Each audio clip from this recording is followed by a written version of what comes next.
இன்றே டவுன்லோட் செய்து உங்கள் ஃபேவரட் ஷோக்களை என்ஜாய் பண்ணுங்க. அண்ணே, இந்த பர்ஸ் இங்க கீழே கிடந்தது உங்களோட தானே? அது இந்த டெம்போ வண்டியில இருந்து டீ குடிக்க 3 பேர் வந்தாங்க. அவங்க தான் விட்டுட்டு போயிருப்பாங்கன்னு நினைக்கிறேன். என்னடா இது, பர்ஸ் அப்படி கீழே போட்டு போயிருக்காங்க? என்னடா தெரியலங்கறாரா? ஆமாண்டா.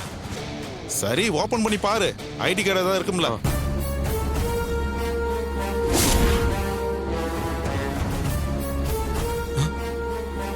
டேய் மச்சான், டேய் இது அசோக்டா. அசோக்கோட பர்ஸ்டா இது. அசோகா? என்னடா சொல்ற? ஆமாண்டா, இங்க பாரு, அசோக்கோட போட்டோ இருக்கு. டேய், அப்ப அந்த வண்டியில போறவங்க தானா? இருக்கலாம்டா, அந்த வண்டியில போறவங்க அசோக்க கடத்தி வச்சிருக்கலாம். ஏய் இரு, நான் உடனே ஃபோன் பண்ணி செக் போஸ்ட் அலர்ட் பண்றேன். கொஞ்சம் சீக்கிரம் பண்ணுடா. அண்ணே, இப்படிதானே நேரா போனாங்க? ஆமா தம்பி. ஹலோ, நான் இன்ஸ்பெக்டர் ரத்னவேல் பேசுறேன். ஒரு டெம்போ வண்டி இப்போ அந்த பக்கமா வந்துட்டு இருக்கு, ஒயிட் அண்ட் எல்லோ. அந்த வண்டி நிறுத்தி கம்ப்ளீட்டா செக் பண்ணுங்க, விடாதீங்க. ஒருத்தனும் தப்பிக்க கூடாது. ஓகே, நான் இமிடியேட்டா வரேன். Okay, to it. விஷால், நான் பக்கத்துல இருக்க செக் போஸ்ட் இன்ஃபார்ம் பண்ணிட்டேன். உடனே வாங்க போகணும். வா, சரி, சீக்கிரம் வா. வா.